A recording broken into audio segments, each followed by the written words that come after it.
Hi everyone, it's Jennifer Beaumont-Whyte here again, and today is day 5 of my journey through taking you through your day, decluttering your space room by room through your day.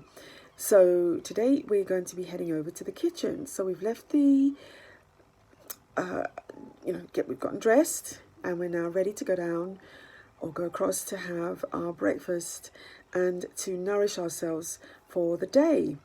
So when we get to the kitchen, what do we find? Is it really easy for you to get your breakfast together, for you to actually find food? Are the surfaces clear? Is everything all set out?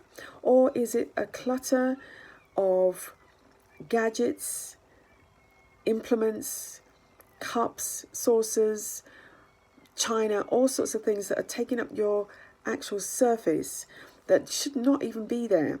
And is some of this stuff really should be not in your space at all? Are you buying things just for the sake of it? Are you buying things because you think you're going to use them to make your life easier? Are you buying all these gadgets that are really sort of shiny distractions that you see on the TV and you see on advertising or on social media, and you think it's going to make you're enticed by the nice shiny gadget that you're going to actually make, it's going to make a difference to your life. And how many of these things do you have? How many actually do you need? And why are they on your surface? You should be able to get into your kitchen and be able to make yourself a simple meal like your breakfast without hindrance, without all the stuff on the table, without anything that's in your way. And if you look across to your dining table, is it full of papers, magazines, newspapers, clothing? Is this the place where you're supposed to be communing and communicating and connecting with each other? And is it full of actual clutter? This is saying something about how you actually communicate with people within your space. Is it a distraction in itself? You're putting it there. You can't be asked, you can't be bothered. It's not even worth clearing or tidying the table because you don't even speak to each other or talk to each other. Everybody's in their devices, or they're on their phone, or they're out with their friends, or connecting with other people, except for the people that really matter, that are your family, your loved ones in your space. Think about that for a minute. Think about the things like your cups and your china, your glassware. Think about those gadgets again, and think about some of them been given to you as gifts, and you're too afraid to actually give them away or get rid of them because somebody gave them to you, and you're worried about that person coming back and asking you, where's the thing that they bought you? And remember before when I said that the gift is not the actual thing, the gift is more than just the actual thing. It's the act of giving is the gift, because someone's gone out and thought of you and considered you and bought you something. It doesn't mean that the actual thing might be the right thing. You need to have some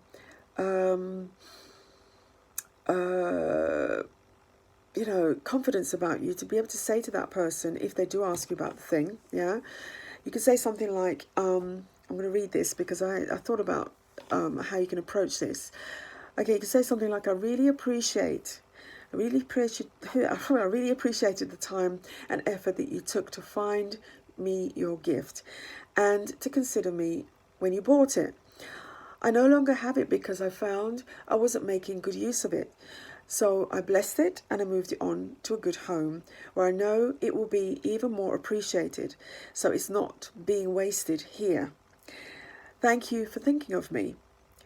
Now, that is a nice way of actually being honest and being in integrity about the thing that has actually been given to you, and you want to not feel guilty about giving it away, but you be honest and upfront and say, this is what's happened, and you do really appreciate the time and effort that the person's taken to buy you the cup or the mixer or the implement to help you with your cooking or whatever it is, and it wasn't useful to you, so you moved it on, but you blessed it. But you just make sure that you actually do that. Make sure that it is true that you've done that.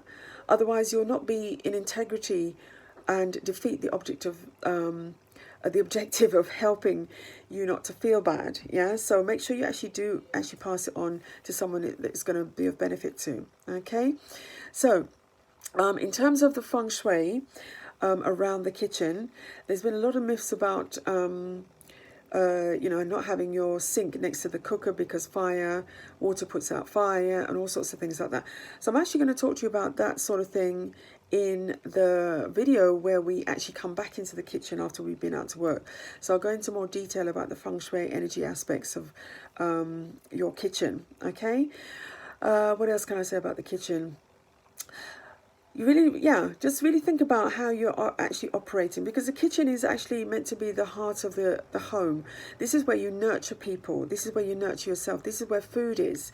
This is where everybody comes to meet. Have you ever noticed when you go to a party how everybody ends up in the kitchen, no matter how small that kitchen is? It could be a galley kitchen. Everybody's always trying to get into the kitchen. And I don't think it's so much about the food, because you could have like the dining area or the party area with the food and the drink, but somehow people gravitate towards the kitchen because it's the place where they associate with being nurtured and being cared for and being fed and being loved. So you want to make sure that your kitchen is reflecting that for your own self. Yeah, it's the place where people get fed and loved. And when you think about it, we are, as human beings, the first sign of love that our mothers give us is feeding us. They feed us. The first thing that they do is they feed us. So from that point onwards, we're always looking to be fed and nurtured, and we head for the kitchen no matter what. So make sure your kitchen is a welcoming place. It's light and bright, and it's clean. Remember I told you about the products that I actually use that are really environmentally friendly. They don't cause irritation on the skin. They wash clean away. There's no fillers or chalk or residue in the products that actually irritate the skin or mess up the your washing machine or your sink or anything, leaving residue. It doesn't harm the environment when it gets washed away. So if you wanted to talk to me about the products that I actually use that help to clean your home and keep the environment safe as well, then message me about that. But we're going to come back to the kitchen a bit later on when we come back home, and we're now going to go out into the hallway. Interesting. Hallway. That's always a place where clutter gathers, a place for dumping things. So I'll be talking to you about that in the next video. Okay, so I'll see you later. Bye now.